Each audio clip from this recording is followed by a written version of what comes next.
Bonjour Lisa Dorey. Bonjour. Alors toi tu es sur le web avec toute une série de startups belges et tu as gagné un concours, si je me comprends bien.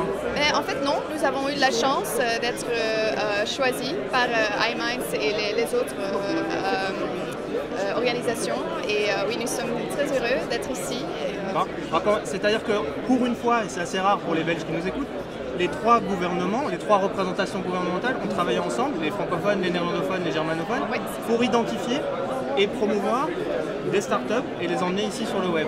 Oui, c'est ça. Et en fait, c'est pas germain, c'est les Bruxelles, la partie bruxelloise. D'accord, et toi tu es donc néerlandophone, Oui, et tu t'en sors super bien en français. Merci. Alors, tu viens présenter ta startup. Quel est l'objet de ta startup?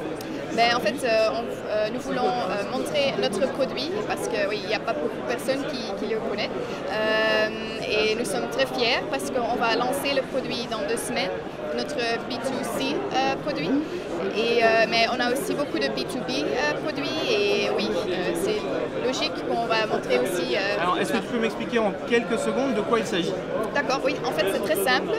Nous offrons à nos clients, de la télé sur l'internet, sur toutes sortes de devices. Donc, par exemple, ici, vous voyez, donc c'est sur le browser et il y a des chaînes et les users peuvent choisir les chaînes, les chaînes favorites.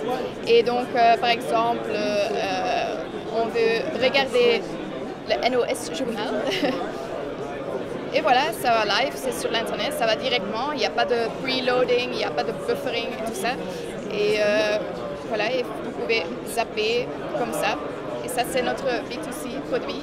D'accord, et donc ça veut dire quoi? Ça veut dire que vous avez un business model qui est plutôt orienté technique ou orienté grand public avec la fourniture de services? Je comprends pas. Alors ton public, aujourd'hui, c'est le grand public ou bien ce sont des professionnels qui veulent de l'encodage, de la structuration? Oui, les deux. Donc ça, c'est vraiment pour B2C, donc pour les particuliers.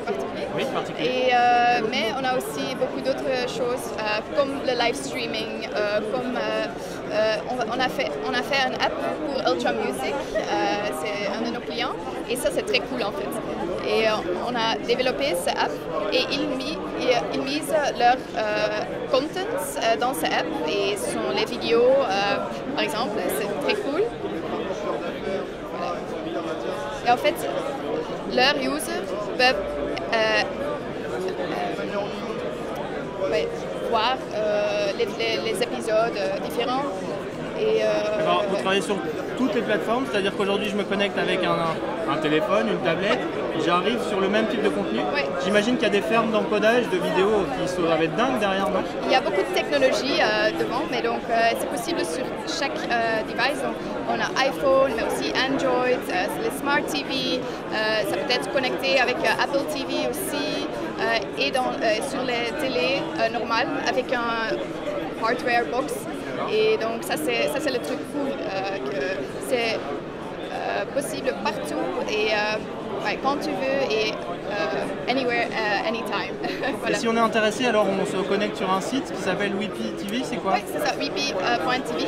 C'est pas encore lancé, mais je suis sûre que tu vas entendre de ça. Alors une question toute bête, qu'est-ce qu'on attend à titre d'entreprise quand on vient sur un événement comme le Web 2012? Quels sont les bénéfices que tu espères en venant à le Web 12? Ouais, de rencontrer les clients peut-être, mais aussi les partenaires et qu'on aussi peuvent montrer notre know-how et peut-être partager avec des autres gens, de partager le know-how et les technologies. Il n'y a pas ce type d'opportunité en Belgique, puisque vous êtes une entreprise belge? Oui, mais ce sont plutôt les événements de marketing. Et ici, c'est vraiment le corps du business, les technologies et le know-how. Donc, c'est ça qui est intéressant pour nous. D'accord, je te souhaite un bon salon et merci beaucoup. Merci beaucoup.